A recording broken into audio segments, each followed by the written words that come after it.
Jackie Casey here, inviting you to attend and support the February 20th Veterans for Ron Paul March on the White House. I am not a combat vet, but I did serve in the 6251st U.S. Army Hospital 750-bed augmentation and the 7220th Installation Mobilization Support Unit, both out of Tucson, Arizona. In 1991, I enlisted in the United States Army Reserve while attending the University of Arizona. I did this for 3 reasons. First, my mom brought me up with a strong ethic to volunteer and serve humanity. I also admired my dad, a Vietnam vet, and my grandpa Beto and Uncle Mike, veterans as well.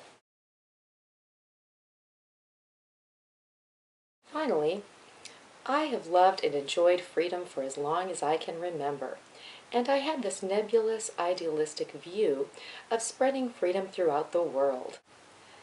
Near the end of my 8-year term, still in college, I found out about the Libertarian Freedom Movement.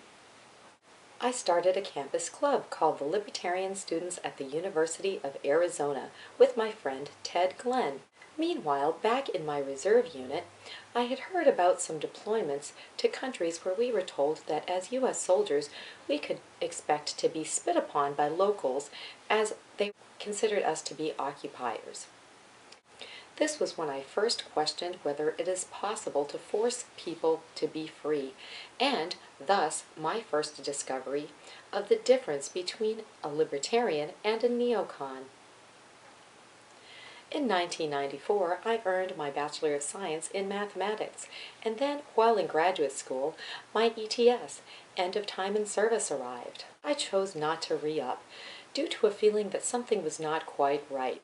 Honorably discharged, I went on to work in the high-tech bubble in Phoenix as a reliability analyst, and then in Seattle as a consultant. I put the military in my past and enjoyed the posh job for which I went to college. I was spoiled by lots of money and fabulous perks working for the military-industrial complex. I was at work on contract at Boeing when 9/11 hit. Shortly thereafter, I lost my contract at Boeing, and my heart and head became full of rage and hate. I decided to re-enlist. I didn't care that most of the ones that did it were dead, not even from Afghanistan or Iraq. I didn't care that the war was not properly declared. I didn't even care if I might march under a UN banner instead of a US flag. When mentioning to people around me and on the web that I would be heading to my local recruiter's office, I was shocked to hear some argue against re-enlisting. I fought back, calling them treasonous traitors, and insisted they not tell me what to do. After all, they didn't know me and had no business interfering with my patriotism. But these freedom fighters persisted. They questioned my oath to the Constitution and had the nerve to ask me what I hoped to achieve by going over there. I don't know why these people bothered with me, but after enough arguing and flaming, I somehow miraculously realized that I was wrong, and they were right. I had to eat crow, and alas, I needed a new plan. I wondered how I could actually obey the oath I took in 1991 to defend the Constitution. Since I wouldn't be going overseas, I spent about 20 months doing research online and traveling in search of the freest place to live so I could move there and start over. On Thanksgiving Day, I joined the Free State Project to begin a new life of oath-keeping and serving the cause of liberty.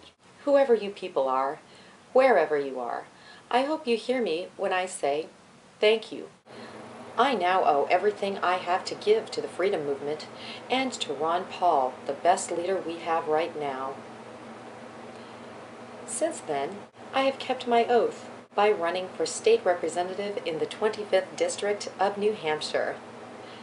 Also by quitting my job, selling cars in protest of the anti-constitutional Cash for Clunkers program, and by campaigning for Ron Paul.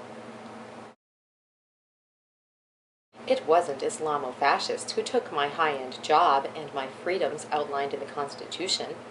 I found out the easy way. Our active duty troops are now finding out the hard way. That is why we support Ron Paul for President of the United States.